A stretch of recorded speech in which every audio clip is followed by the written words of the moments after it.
दोस्तों, मेरा नाम है डॉक्टर अमन। हमेशा दिव्यांगता के बारे में अपडेट देते हैं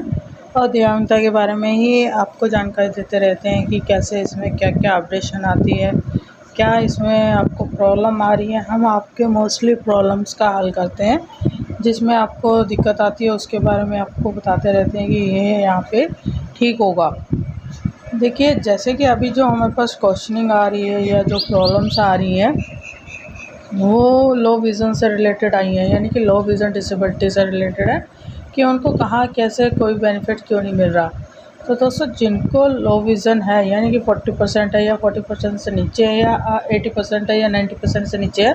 तो उनको आरपीडीओ एक्ट के अकॉर्डिंग बेनिफिट्स तो दिए जा रहे हैं, लेकिन कई सुविधाएं जहाँ की गवर्नमेंट ने इनमें से अपना पल्ला झाड़ लिया, यानी कि वो इनको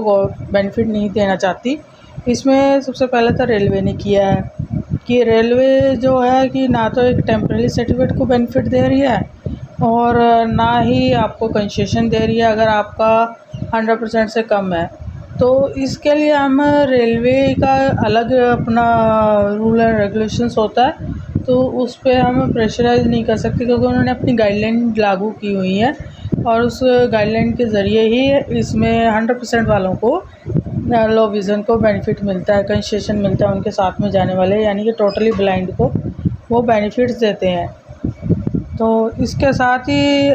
जो लोग 40% है, एक मेरे को मैसेज आया था उड़ीसा से बोल रहे थे कि उनका 40% है,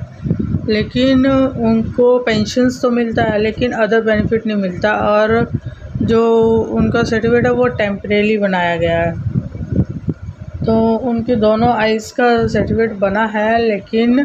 वो टेम्परेरी बना है और उसमें उनको पेंशन तो मिल रहा है उड़ीसा से, लेकिन उसको प्रॉब्लम ये आ रही है कि अदर बेनिफिट्स नहीं मिल रहे, यानी कि उनको एग्ज़ाम में कंसेशन नहीं मिला, एग्ज़ाम्स में एक्स्ट्रा टाइम नहीं दे पा रहे हैं। तो इससे रिलेटेड आपको एक आप बता दें कि अगर 40% है आपकी डिसेबिलिटी और वो टेम्परेरी दिया है डॉक्टर ने, तो इसका मतलब है कि आपकी आइज़ ठीक हो सकती है, यानी कि उनका ट्रीटमेंट हो सकता है। ट्रीटमेंट होने के बाद वो आपकी डिसेबिलिटी ठीक हो सकती है। अगर आपको लगता है कि आपकी डिसेबिलिटी ठीक नहीं होती है, आपको कोई प्रॉब्लम आती है, तो आप 6 महीने के बाद दोबारा असेसमेंट कर सकते हैं कार्ड सिलेंडर करके, और कार्ड सिलेंडर करने के बाद असेसमेंट करवा लीजिएगा। असेसमेंट करवाने के बाद आपकी जो एक्चुअल डिसेबिलिटी आएगी, यानी कि आपकी जो एक्चुअल प्रॉब्लम्स आएंगी, डिज़ीज़ आएंगी आइज़ की, वो उसमें मेंशन हो जाएगी। फिर उसके बाद अगर आपकी डिज़ीज़ में आगे परमानेंट होने का चांसेस होगा तो डॉक्टर उसमें परमानेंट लिख देंगे। लेकिन जिनका ये प्रॉब्लम नहीं आ रहा है, तो उसको आपको कंसेशन अगर चाहिए, आपको लगता है कि ये सभी पीडब्ल्यूडी को कंसेशन मिल रहा है, आपको कंसेशन नहीं मिल रहा, तो आपको अपने साथ में एक सर्टिफिकेट,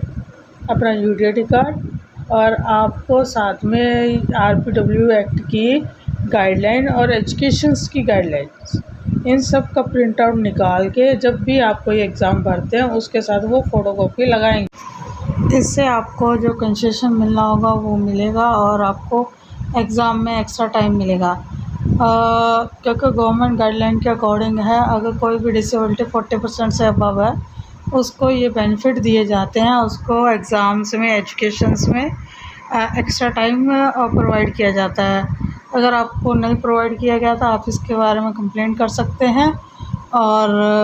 जिस डिपार्टमेंट ने आपका एग्ज़ाम्स लिया है तो आप उनके आरटीआई एक्ट के अकॉर्डिंग अपना इंफॉर्मेशन ले सकते हैं और अपने जो एग्ज़ाम्स में एक्स्ट्रा टाइम ना देने का रीज़न पूछ सकते हैं। इसके अलावा अगर कोई जानकारी चाहिए हो तो आप अपॉइंटमेंट लेके कॉल कर लीजिएगा। और इसके साथ ही डॉक्टर अमन, धन्यवाद।